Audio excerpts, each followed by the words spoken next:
Okay, boys and girls, this is part 2 of our Collage Center.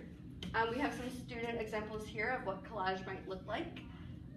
First, you're always going to start with a base, and then you're going to cut, tear, or find shapes or pictures to arrange, rearrange, and then overlap, and then glue onto your base.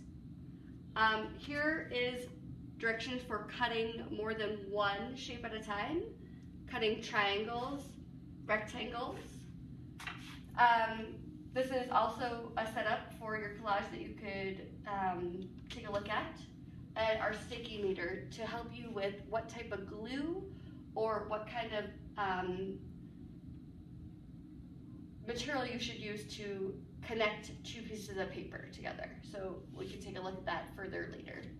If you open up these cabinets, you will find all of our construction paper, as well as our drawing paper, painting paper, and watercolor paper in this lower section of the cabinets.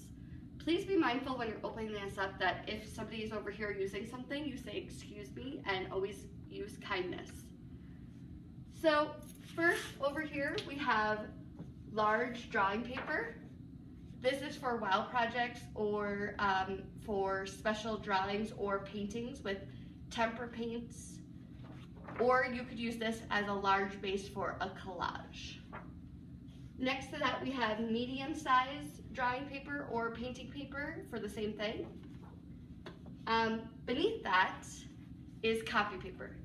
Copy paper is thinner than our drawing and paint paper, so if you wanted to just practice something, you could use the copy paper. Beneath that is goose paper, or what that means is it's good to practice something on one side. The other side might have a photocopy that someone was going to discard, and instead we're going to just reuse it to practice a drawing on the back. Beneath that, we have graph paper. If you wanted to make a pixel art or use graph paper in any way. Beneath that, we have gray construction paper. Beneath that, we have black construction paper. Beneath that, we have brown construction paper. And then tan construction paper.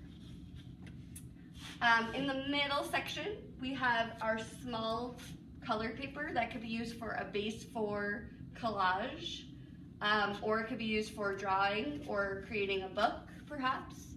So that's in the first 3 sections, are all small assorted colored paper. Beneath that, we have neon color paper. And then beneath that, we just have neutral specialty paper.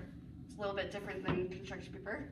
And the last section here is tracing paper. So I could teach you how to use tracing paper if you're interested on copying something over to another paper. Then in our last column here, we have all the different colored construction paper: pink, red, orange, yellow, green, blue, and violet. Again, these are used for bases of a collage. They are not to cut from unless you get special permission from me. I most rather you use the rainbow bins to cut from, because we have a lot of scrap paper there. However, if you need a larger paper to cut from, you can let me know.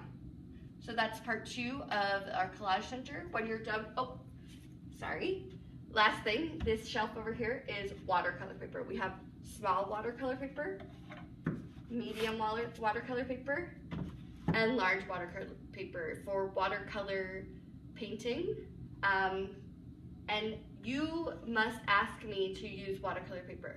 That is the only paper you really need to ask to use, is watercolor paper, because it is so expensive and we want to be mindful about how much we are using. When you're done with this area, please close the cabinets carefully, watch your fingers,